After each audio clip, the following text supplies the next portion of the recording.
प्रणाम करे छी संपूर्ण मिथिलावासी के। मैथिली गीत माला प्रतियोगिता में आई हम एक बेटा लगन सुनाबे जा रहा छी।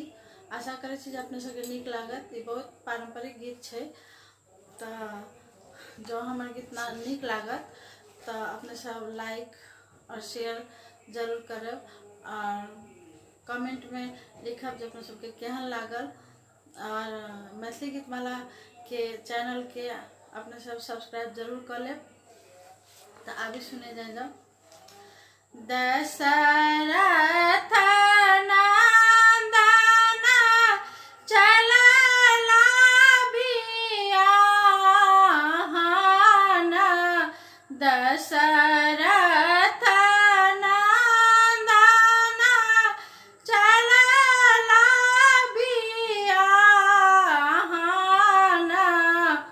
बाजना बाजेया नेक धनुष धरिया, बाजना बाजे अनेक धनुष धरिया, कैलाख हाथी साजू कैलाख घोड़ा साजू, कैलाख साजू बड़ियात धनुष धरिया, पाँचे लाख हाथी साजू 10 लाख घोड़ा साजू, 20 लाख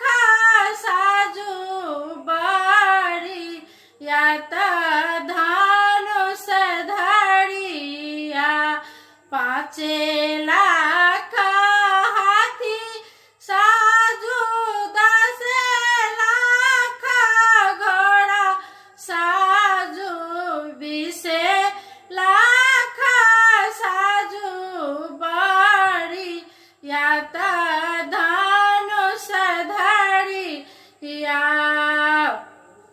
आगे आगे विश्वामित्र पीछे चारू भैया से, आगे आगे विश्वामित्र पीछे चारू भैया से, ताके पीछे राजा दशरथ धनुष धरिया, आता के पीछे राजा दशरथ धनुष धरिया, सब बड़ियातिया